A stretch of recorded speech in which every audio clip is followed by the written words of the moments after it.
Welcome to studio S news. బులెటిన్ల ముందుగా headlines. Balakrishna మరో రికార్డు. ఎన్ఎస్సి బెల్ మోగించిన తొలి దక్షిణాది నటుడిగా గుర్తింపు.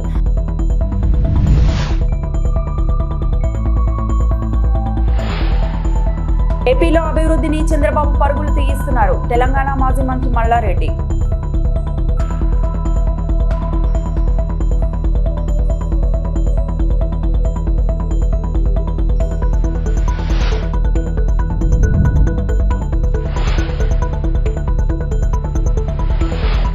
అమలాపురం ఎరువుల కొరతపై వైసీపీ నేతలు నిరసన.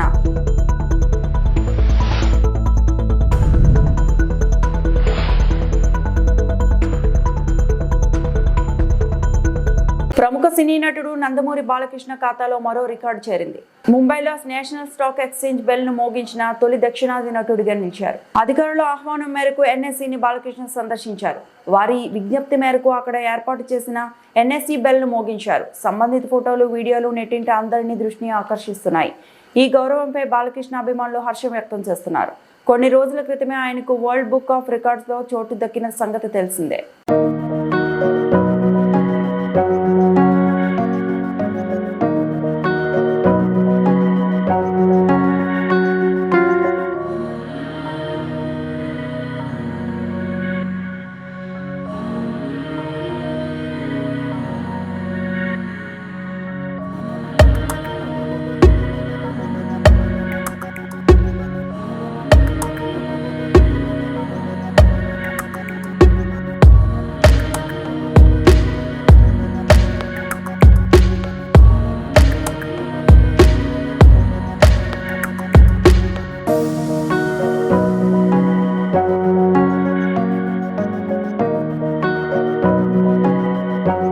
ఏపీని సీఎం బాగా అభివృద్ధి చేస్తున్నారని తెలంగాణ మాజీ మంత్రి ఎమ్మెల్యే మల్లారెడ్డి అన్నారు. ఏపీకి ప్రధాని మోదీ లక్షల కోట్లు కేటాయిస్తున్నారని చెప్పారు. అభివృద్ధిని చంద్రబాబు పరుగులు తీయిస్తున్నారన్నారు. మంగళవారం ఉదయం తిరుమల శ్రీవారిని ఆయన దర్శించుకున్నారు. ఈ సందర్భంగా మీడియాతో మల్లారెడ్డి మాట్లాడారు.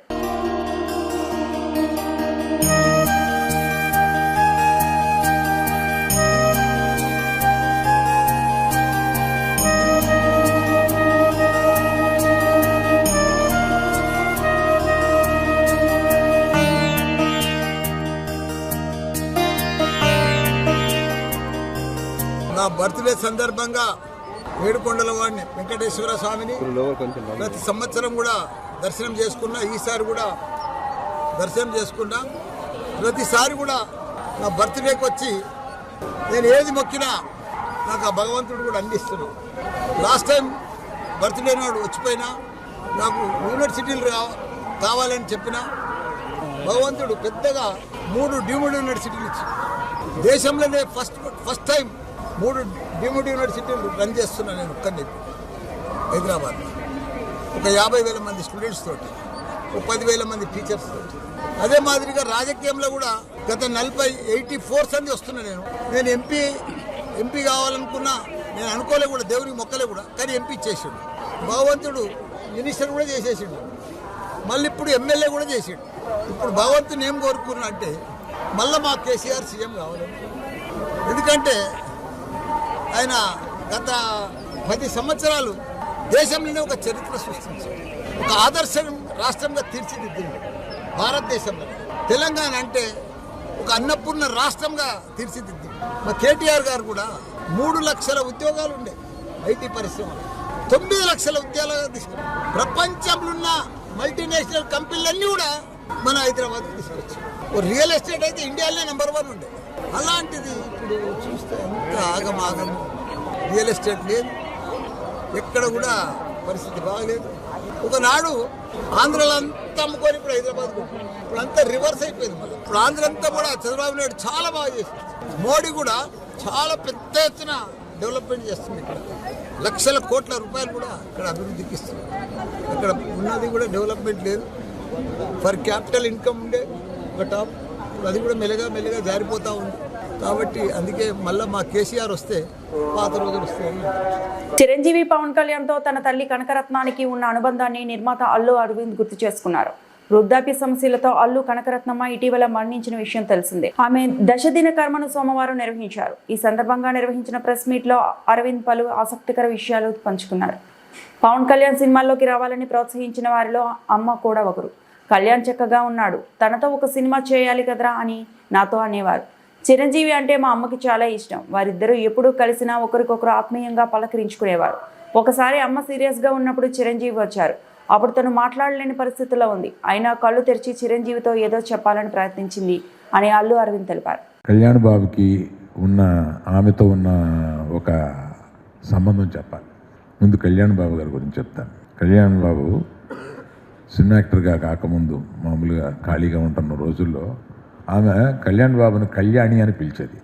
బాబు కళ్యాణి చక్కగా ఉన్నావు, నువ్వు సినిమాల్లో చేయొచ్చు కదా అంటే నాకు ఇబ్బంది అండి, నాకు సిగ్గండి ఏదో చెప్పేవాడు. కాదు నాయన, నువ్వు సినిమాల్లో చేయాలి కళ్యాణ్. ఇది కళ్యాణ్ బాబు గారు కూడా ఒక స్పీచ్లో చెప్పారు. అది మీ అందరి దగ్గర ఉండే ఉంటుంది.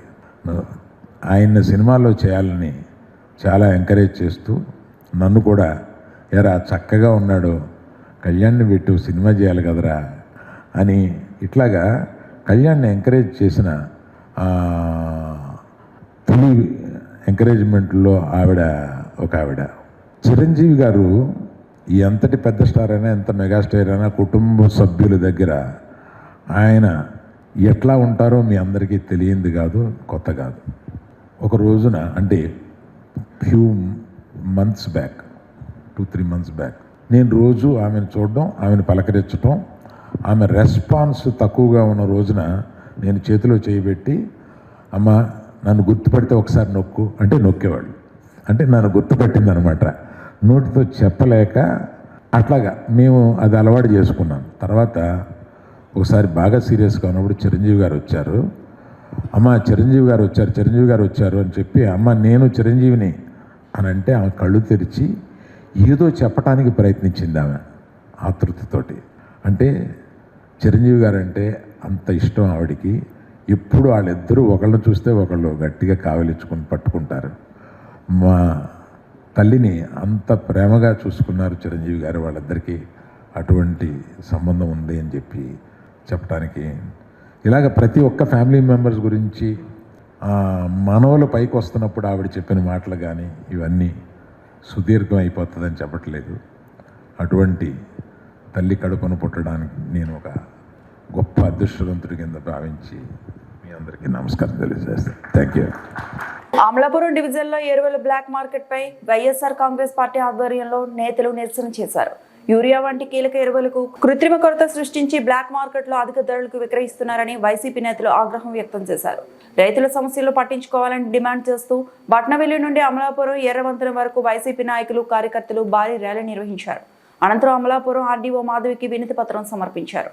ఎమ్మెల్సీ బొమ్మి ఇజ్రాయిల్, మాజీ మంత్రి గొల్లపల్లి సూర్యారావు, మాజీ ఎమ్మెల్యే పొన్నాడ సతీష్ కుమార్, శ్రీకాంత్ ఆధ్వర్యంలో ఈ నిరసన ర్యాలీ జరిగింది.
బాబు మీరు ఎప్పుడు వచ్చి మళ్ళీ అడ్వాన్స్ చదవడం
నర్సీపట్నం స్పీకర్ క్యాంప్ కార్యాలయంలో స్పీకర్ చింత అయ్యన్న పాత్రుడు పత్రికా సమావేశం నిర్వహించారు.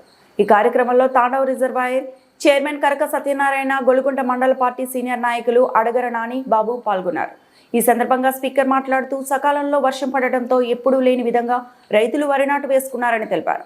నియోజకవర్గంలో చివరి రైతు వరకు నీరు అందేలా కాలువలు శుభ్రపరిచే చర్యలు చేపట్టినట్టు తెలిపారు. కొంతమంది రైతులు తప్పుదోవ పట్టించే విధంగా వ్యవసాయం గురించి తెలియని వారు కూడా వ్యవసాయం గురించి మాట్లాడుతున్నారని విమర్శించారు. నర్సీపట్నం నియోజకవర్గంలో 4 మండలాల్లో 10,274 హెక్టార్లో పంటలు సాగుతున్నాయని, వాటికి 25,685 ఎకరాల మేరకు యూరియా అవసరమని వివరించారు. 1 ఎకరానికి సగటు 75 కిలోల యూరియా అవసరం ఉంటుందని, నిర్ణీత స్థాయిలో 3 విడతలుగా రైతులకు పంపిణీ చేశామని చెప్పారు. విత్తనం వేసిన 15 రోజులకు 25 కేజీలు గడ్డి నివృత్తి చేసిన తర్వాత మరో 25 కేజీలు పంట పండిన సమయంలో 3వ విడతగా 25 కేజీలు ఇవ్వబడతాయని తెలిపారు. మొత్తం 25,685 ఎకరాల కోసం 1926 మెట్రిక్ టన్నుల యూరియా అవసరం అవుతుందని చెప్పారు. నమస్కారం అండి. ఇవాళ ఒక ముఖ్యమైన విషయంతో ప్రెస్ మీట్ పెట్టాలని ఉద్దేశించి మీ అందరినీ పిలిపించడం జరిగింది. ఈవేళ రైతులకి మంచి సీజన్ మీ అందరికీ తెలుసు. సమయంలో వర్షాలు పడ్డాయి. ఎప్పుడూ లేని విధంగా రైతులు హ్యాపీగా వరి నాట్లు వేసుకున్నారు. రెండోది ఏంటంటే నర్సీపట్నం నియోజకవర్గంలో ఒకటికున్న తాండవ కానీ రమణాపల్లి కానీ రిజర్వాయర్లు ముందుగానే మేము మేలుకొని కాలువలు శుభ్రం చేయడం, కాలువలు లోతు చేయడం వల్ల చాలా సంవత్సరాల నుంచి చివరి వరకు అందని నీరు ఈరోజు చివరి వరకు రైతులకు అందింది. అంచేత దానికి తోడు వర్షాలు కూడా రావడం అని జరగడంతో రైతులు చాలా సంతోషంగా వరి నాట్లు వేసుకున్న సంగతి మీ అందరికీ తెలుసు. మరి ఈవేళ కొంతమంది ఈ రైతులకి గురించి తప్పుదావ పట్టించే ప్రయత్నాలు చేస్తున్నారు. అది నేను ఒక 5-6 రోజుల నుంచి పేపర్లో కానీ టీవీలో కానీ చూస్తాను. ఇది చాలా తప్పుడు ప్రచారం. ఇంచేదంటే కొన్ని వాస్తవాలు కూడా మనం తెలుసుకోవాల్సిన అవసరం ఉంది. వ్యవసాయం గురించి తెలియని వాళ్ళు కూడా వ్యవసాయం గురించి మాట్లాడుతున్నారు. మాట్లాడిన నాయకులు ఎవరికైనా వ్యవసాయం గురించి తెలుసండి? దొంగ వ్యాపారాలు దోపిడీలు చేసుకున్న వాళ్ళకి వ్యవసాయం గురించి ఏం తెలుస్తుందండి? చాలా తప్పు చేస్తున్నారు. ఇవాళ కొన్ని వాస్తవాలు మీకు చెప్పవలసిన అవసరం ఉంది. ఇవాళ రాష్ట్రం పక్కన నర్సీపట్నం నియోజకవర్గం వరకు కొన్ని డీటెయిల్స్ చెప్తాను మీకు. అలాగే అన్ని నియోజకవర్గాలు కూడా డీటెయిల్స్ ఉంటాయి. నేను నర్సీపట్నం ఎమ్మెల్యేగా ప్రస్తుతం ఉన్నాను కాబట్టి నర్సీపట్నం వరకు మనం మాట్లాడుకుందాం. నర్సీపట్నం నియోజకవర్గంలో మనకు 4 మండలాలు ఉన్నాయి. నాతవరం, గొలుగొండ, బాకర్పాలెం, నర్సీపట్నం. ఈ 4 మండలాల్లో సుమారు 10,274 హెక్టార్లలో ఈ సంవత్సరం పంట వేసుకున్నారు. ఫిగర్తో చెప్తున్నాను నేను, ఫిగరు. అసలు నర్సీపట్నం మండలంలో ఎన్ని ఎకరాలు ఉన్నదో ఈ నాయకులు తెలుసండి. ఆంధ్రప్రదేశ్ ప్రభుత్వం రైతులను ఆర్థికంగా ఆదుకోవాలని వైఎస్ఆర్ పార్టీ అన్నదాత పోరు కార్యక్రమాన్ని నేడు వైసీపీ నాయకులు రాష్ట్రమంతటా నిర్వహించారు. ఈ నేపథ్యంలో నేడు శ్రీకాళహస్తిలో వైఎస్ఆర్సీపీ పార్టీ కార్యాలయం నుంచి శ్రీకాళహస్తి మాజీ ఎమ్మెల్యే మధుసూదన్ రెడ్డి, దేవస్థానం మాజీ అధ్యక్షులు అంజూరు తారక శ్రీనివాసులు ఆధ్వర్యంలో ధర్నా చేపట్టారు. ఈ ధర్నా కార్యక్రమానికి ముఖ్య అతిథిగా ఉమ్మడి చిత్తూరు జిల్లా వైఎస్ఆర్ కాంగ్రెస్ పార్టీ అధ్యక్షులు కరుణాకర్ రెడ్డి పాల్గొన్నారు. శ్రీకాళహస్తిలో వైఎస్ఆర్సీపీ పార్టీ కార్యాలయం నుంచి ఆర్డీఓ కార్యాలయం వరకు ర్యాలీగా తరలివచ్చి రైతుల సమస్యలు పరిష్కారం దిశగా యూరియాను రైతన్నలకు అందజేయాలని ఆర్డీఓ కార్యాలయంలో అధికారులకు వినతి పత్రం అందజేశారు.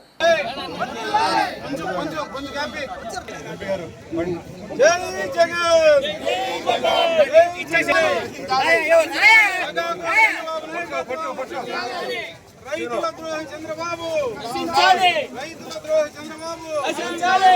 రైతుల ద్రోహి చంద్రబాబు రక్షించాలి. రైతు సార్ మనం కూడా వెనక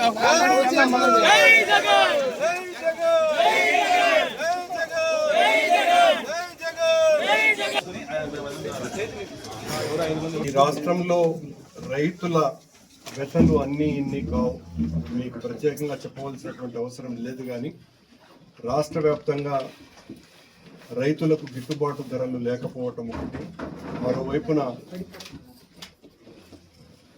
వ్యవసాయానికి అత్యంత ముఖ్యమైన యూరియా ఇతర ఎరువులు దొరకటంలో ప్రభుత్వం తన విధానాల వలన పూర్తిగా వైఫల్యం చెందిన కారణంగా యూరియా పెద్ద ఎత్తున దళారీల చేతుల్లోకి వెళ్ళి ప్రభుత్వ యూరియా కూడా, ప్రభుత్వం సరఫరా చేయాల్సినటువంటి యూరియా కూడా దళారుల చేతుల్లోకి వెళ్ళి 250 రూపాయలకు మించి దాదాపు 400 రూపాయల మేర యూరియా అదనంగా బ్లాక్ మార్కెట్లో కొనుక్కునేటువంటి పరిస్థితి దాపురించింది. ప్రతిరోజు కూడా ఏ నియోజకవర్గంలోనైనా రైతాంగం అంతా కూడా తీరని వ్యతలు పడుతున్నారోనని పెద్ద ఎత్తున విమర్శలు వస్తున్నా కూడా ప్రభుత్వం దీని మీద ఏమాత్రము శ్రద్ధ చూపించకుండా రైతుల పక్షాన పోరాడేటువంటి వాళ్లను, క్యూలల్లో ఉండేటువంటి రైతుల మీద ప్రభుత్వం తన దమన నీతిని ప్రయోగించటం అన్నది తీవ్రమైన అభ్యంతరకర విషయం. ఈ రోజున మా పార్టీ, మా నాయకుడు పూర్వ ముఖ్యమంత్రి జగన్మోహన్ రెడ్డి గారి నాయకత్వంలో రైతులు పడుతున్నటువంటి వ్యతలని, ఆవేదనని, వాళ్ళ బాధని, వాళ్ళ ఆర్తిని మీ ద్వారా ప్రభుత్వానికి తెలియజెప్పాలన్నటువంటి ఉద్దేశంతో మొత్తం అన్ని వర్గాల ప్రజలు కలిసి రావటం జరిగింది. మీరు దయించి పెద్ద ఎత్తున ఈ రకంగా తరలి వచ్చినారు. యూరియా ప్రభుత్వం చెబుతున్నది అందుబాటులో కావలసినంత ఉంది అని చెప్పినప్పటికీ కూడా వాస్తవ పరిస్థితి అది కాదు. అలాగే రైతులకు గిట్టుబాటు ధరలు లేవు అన్న రైతాంగం అంతా కూడా తీవ్రమైనటువంటి బాధలు పడుతున్నారు అన్నటువంటి విషయాన్ని మీ ద్వారా మరొక మారు గట్టిగా మేము చెబుతూ దీన్ని ప్రభుత్వం దృష్టికి తీసుకువెళ్ళవలసిందిగా కోరుతున్నాం.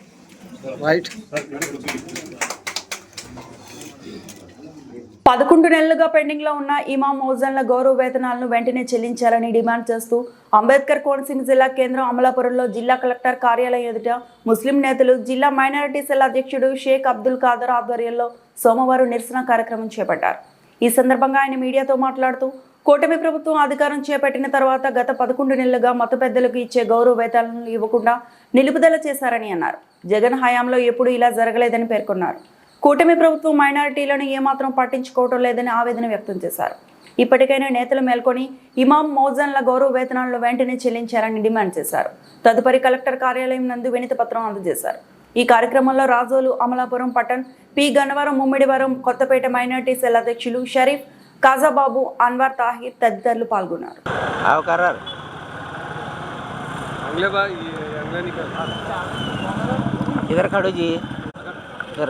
లైన్ అగలదీస్తా.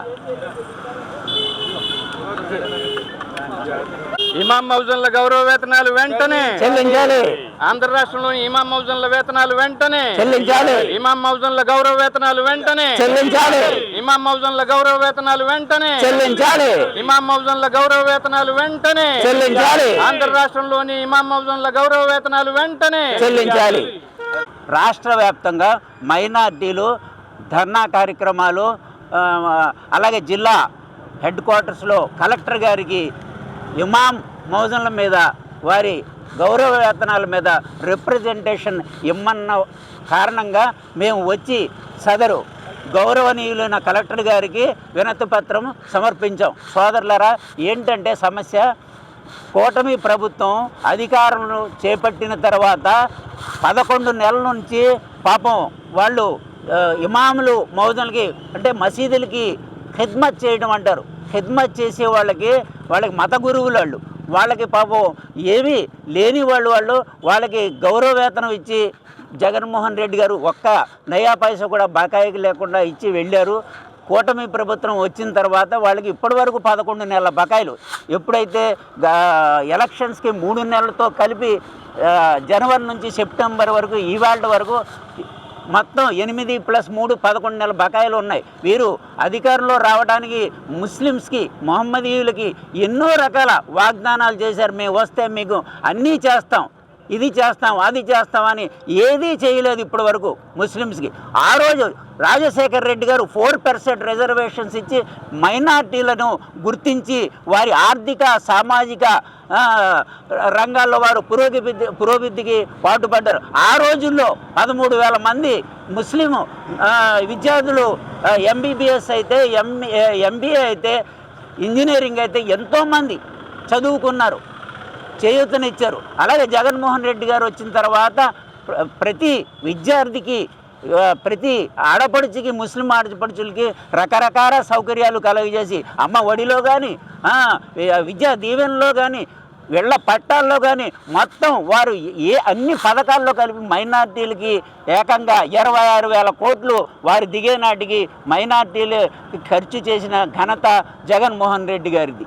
అలాగే షాదీకా తోఫా పేద అంబేద్కర్ కోనసీమ జిల్లా కొత్తపేట మండలం మేడేకూరు గ్రామంలో దళితుడు అత్తనాదం 20 సంవత్సరాలుగా కొత్తపేట పంచాయతీలో పనిచేస్తున్న అతనికి ఎస్సీ కార్పొరేషన్ ద్వారా డ్రైనేజీ క్లీనింగ్ మిషన్ ట్రాక్టర్ను ఎండీఓ బీనాదేవి అందించారు. అప్పటి నుంచి ఆ వెహికల్ను పంచాయతీలోనే ఉంచి పంచాయతీ వారే బకాయి చెల్లించి 5 సంవత్సరాల తర్వాత నీకు వాహనం సొంతం అవుతుందని దళిత ఉద్యోగికి నమ్మబలికిన పంచాయతీ సెక్రటరీ రామన్న చౌదరి ప్లేటు ఫిరాయించి ఎస్సీ కార్పొరేషన్కి ₹1 కూడా చెల్లించకుండా అతనిపై ఒత్తిడి తెస్తూ రావులపాలెంలో 5 అంతస్తుల భవన నిర్మాణానికి అతనితో పాటు అతని ట్రాక్టర్ వాడుకొని పంచాయతీ సెక్రటరీ మోసం చేశాడని జిల్లా కలెక్టర్ ఆర్ మహేష్ కుమార్ ఫిర్యాదు చేశారు.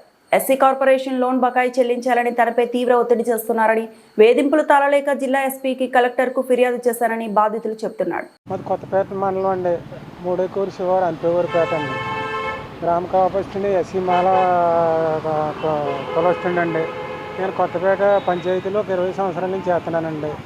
10 సంవత్సరాల కిందట అది ఈనాదేవి గారు ఎండిఓ గారు ఈనాదేవి గారు నాకు ఎస్సీ కార్పొరేషన్ మండలం తరపుని డ్రైన్ క్లీనింగ్ మిషన్ ట్రాక్టర్ ఇచ్చారండి. ట్రాక్టర్ ఇస్తే ఆవిడ అన్నదండి, పంచాయతీలో నువ్వు చేతనావు కదా, పంచాయతీలోనే ఉంచితే ఒక 5 సంవత్సరాలు బాకీ వాళ్ళే కట్టేసుకుంటారు, 5 సంవత్సరాలు పోయినాక నీకు బండి అందులోనే ఉంచుకుంటే నీకు బండి లబ్ధి నెలకింతనే ఇస్తారు అని చెప్పిన ప్రకారంలో నేను బండి మా కొత్తపేట పంచాయతీలోనే ఇంతవరకు వదిలేశానండి.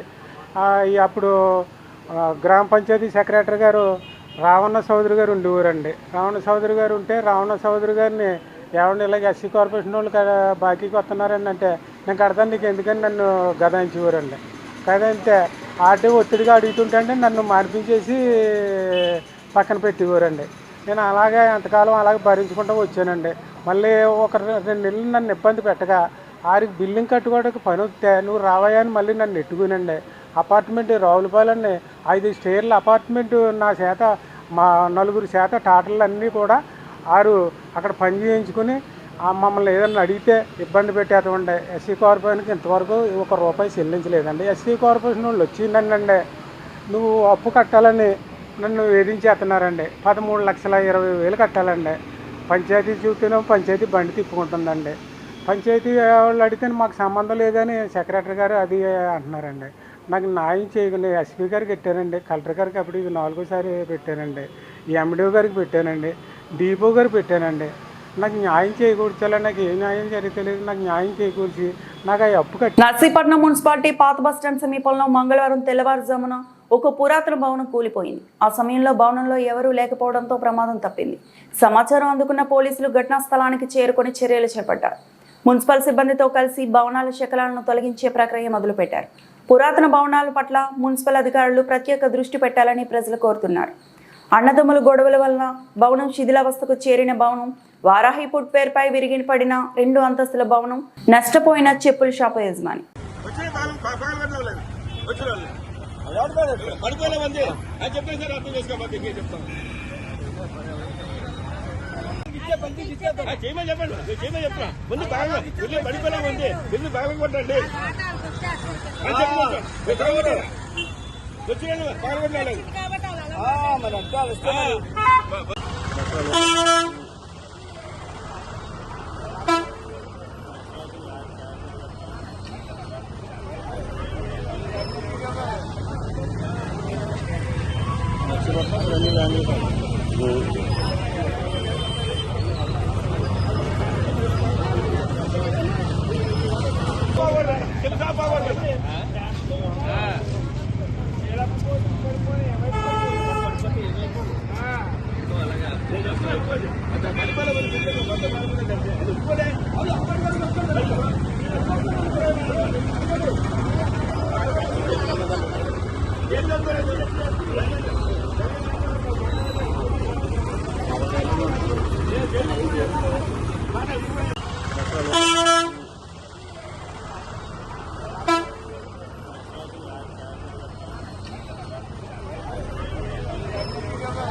నా పేరు పెద్దిరెడ్డి అనిల్ కుమార్ అండి. ఇక్కడ మాది పక్కన రేకుల షెడ్ ఇది కన్స్ట్రక్షన్ చేస్తున్నామండి. నేను పొద్దున్న రాబోతుకి బిల్డింగ్ పడిపోయి ఉన్నదండి. తెల్లవారుజామున పడిపోయింది 3:30కి. మేము ఎన్నోసార్లు పక్కన చెప్పామండి, అది కన్స్ట్రక్షన్ చేస్తున్నాము, పాత బిల్డింగ్ మా రేకుల షెడ్ మేము పడిపోతుంది, మీరు అది పడగొట్టండి అంటే చాలాసార్లు నిర్లక్ష్యంగా ఉండి కూడా అది 5గురు వాటా అండి. అన్నదమ్ముల వాటా వల్ల వాళ్ళు కొంచెం నిర్లక్ష్యంగా ఉండి మాకు ఇప్పుడు ఆ రేకుల షెడ్ అంతా మొత్తం పాడైపోయిందండి. దానివల్ల మాకు 30 లక్షల వరకు లాస్ వచ్చిందండి. ఆ షెడ్లో మా ఊరి చెప్పుల షాప్ అండి. చెప్పులు అవి ఉంటాయండి. మేము సుమారు 30 లక్షల వాల్యూ తాలూకా మెటీరియల్ అంతా పోయిందండి. మొన్నే దసరా అని చెప్పి మేము మెటీరియల్ అవి ఎంచుకున్నామండి. ఆ మెటీరియల్ అంతా లాస్ పోయిందండి. మొత్తం షెడ్ అంతా పాడైపోయింది. కొద్దిగా అదేదో మాకు న్యాయం చేయవలసిందిగా కోరుకుంటున్నాం.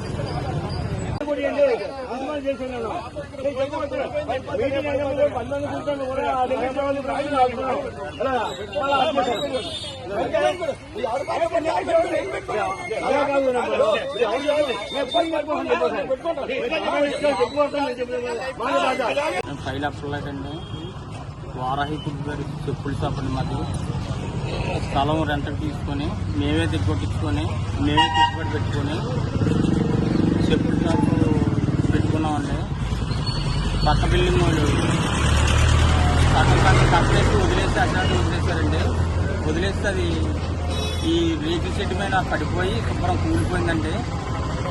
మాకు చాలా నష్టం జరిగిందండి. పెట్టుబడులు పెట్టుకున్నాం, దసరా సందర్భంగా కాకులు తెచ్చుకున్నాం, 30 లక్షల వరకు లాస్ పోతున్నామండి. దానికి మీరే ఏదన్నా చేసి ఆదుకోవాలని కోరుకుంటున్నాం. ఈ వార్తలు ఇంతటితో సమాప్తం.